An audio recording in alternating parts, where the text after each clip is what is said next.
Hello friend, देखिए मैं आज फिर एक पौधा लेके आई हूँ। चीकू के पौधे। ये चीकू चीकू इसे बोला जाता है। ये खाने में बहुत टेस्टी और बहुत ही मीठी होती है। ये छोटी सी ट्री में पौधे में बहुत अच्छे से लगे हुए थे, तो मुझे बहुत प्यारा लगा। ये मेरे नहीं है।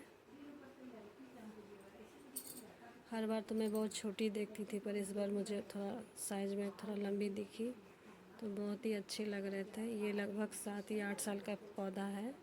देखिए कितने सारे फल लगे हुए हैं, और कोई फूल ही छोटा छोटा फूल भी है। देखिए चीकू के फ्रूट्स बहुत ही प्यारे लग रहे थे पौधे में। अभी तैयार नहीं हुए थे, इसलिए मैं इसे नहीं तोड़ी। देखिए ढेर सारे